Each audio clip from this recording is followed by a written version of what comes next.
अमर astrology में आपका स्वागत है दोस्तों। मैं हूं अमर सिंह चौहान। आज हम एक और ज्योतिषीय सूत्र पे चर्चा करना चाहते हैं। उसका शीर्षक है दोस्तों त्रिमूर्ति योग। त्रिमूर्ति, जो देवताओं में त्रिमूर्ति होती है, ब्रह्मा विष्णु महेश, उस पे चर्चा करना चाहेंगे। और ये कुंडली के 4 त्रिकोण होते हैं: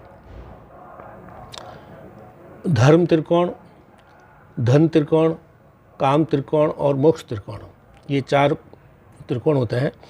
तो आज हम जो चर्चा कर रहे हैं वो पहला भाव, 5वां भाव और 9वां भाव, लगन, पंचम और नवम, इन 3 जो भाव है इनसे एक त्रिकोण बनता है। लगन से 5वां भाव, 9 और 9 से वापस लगन। ये जो है धर्म त्रिकोण कहलाता है। इसको ब्रह्मा विष्णु महेश की परिभाषा भी दी गई है। तो ये धर्म त्रिकोण की बात कर रहे हैं। वैसे थोड़ा सा चर्चा और कर लेते हैं कि 4 त्रिकोण बनते हैं ज्योतिष में, कुंडली में। पहला जो हमें चर्चा की अभी धर्म त्रिकोण है 1, 5, 9 से। दूसरा होता है अर्थ त्रिकोण, वो बनता है 2, 6 और 10 से। तीसरा है काम त्रिकोण, जो बनता है 3, 7 और 11वें भाव से। और चौथा त्रिकोण होता है 4, 8 और 12 से, उसको मोक्ष त्रिकोण बोलते हैं। लेकिन आज हम चर्चा कर रहे हैं धर्म त्रिकोण की, यानी ब्रह्मा विष्णु महेश त्रिकोण की, यानी लगन की 5वें और 9वें घर की। ये आज हम चर्चा कर रहे हैं। अगर लगन, पंचम और नवम तीनों भावों के जो स्वामी हैं, लॉर्ड, वो अगर युक्ति में हो या दृष्टि संबंध में, या तो तीनों ही एक जगह बैठे हों या तीनों की आपस में दृष्टि हो, यानी पहले घर की, 5वें घर की, 9वें घर की, तीनों के जो लॉर्ड हैं, तीनों के जो स्वामी हैं, वो एक साथ बैठे हों, यानी युक्ति में हो या दृष्टि संबंध हो आपस में, तो ये योग बनेगा। इस योग में जो 3, 4, 5 सूत्र है, वो पहला सूत्र ये है कि तीनों का युक्ति या दृष्टि संबंध होना चाहिए। दूसरा, इसके साथ में एक और सूत्र जुड़ता है 10वें और 11वें भाव का स्वामी। 10वां घर होता है कर्म भाव, 11वां होता है लाभ भाव। इन दोनों के स्वामी भी अगर एक साथ हो या आपस में दृष्टि हो तो भी दूसरा सूत्र और लागू हो गया। ये त्रिमूर्ति योग का दूसरा सूत्र है।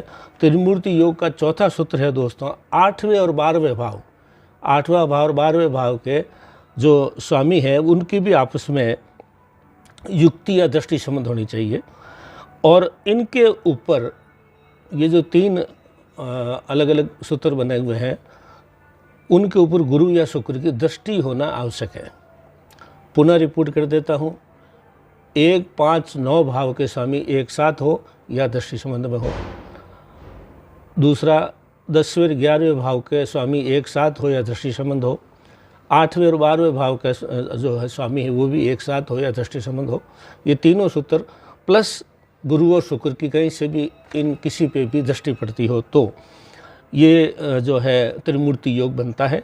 अब इनमें से 3 सूत्रों में से एक लागू होता है तो 33% बनेगा, 2 लागू होते हैं तो 66% बनेगा, 3 लागू होते हैं तो 100% बन जाएगा लगभग। तो ये एक बहुत अच्छा योग माना गया है। और ये जो त्रिमूर्ति योग है, ये एलन मस्क ले लीजिए, चाणक्य ले लीजिए, विनोबा भावे ले लीजिए, अब्दुल कलाम लीजिए, बड़े बड़े महापुरुषों की कुंडली में ये योग पाया गया है।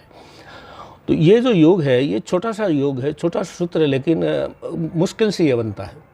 1, 5, 9 के स्वामी आपस में बैठे हों या दृष्टि संबंध हो।